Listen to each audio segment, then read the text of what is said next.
Dieser Hund ist ja nur am Schnarchen. Konnte gar nicht richtig schlafen. Was kann man denn da machen? Ich kann das ja mal nachgucken, vielleicht finde ich ja was. Geben wir mal ein. Hund schnarcht. So, da haben wir doch was. Raufklicken.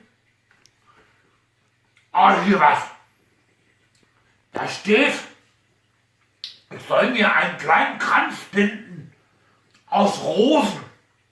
Aus 3 Rosen. Aus 3 Rosen einen Kranz soll ich machen. Und dann soll ich den Hund an den Schwanz machen. Das versuche ich. Schauen wir mal. Oh, das hat ja fantastisch funktioniert. Mein Hund hat gar nicht mehr geschnarcht. Ich konnte durchschlafen. Naja, ein bisschen jedenfalls. Gerd schnarcht auch. Ob das bei Gerd auch funktioniert? Mal ausprobieren.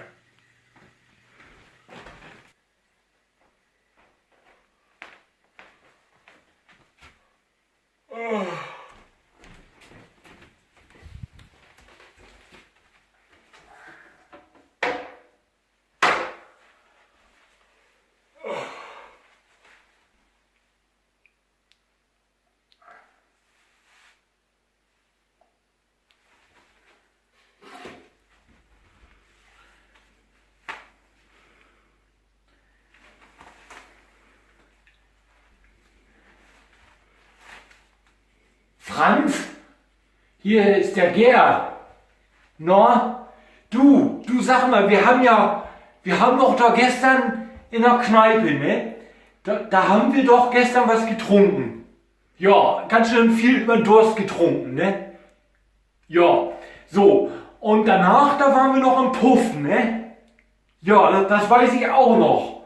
Und da haben wir es auch ganz schön wild getrieben, ne? Ja, sag mal, weißt du noch was von der Siegerehrung?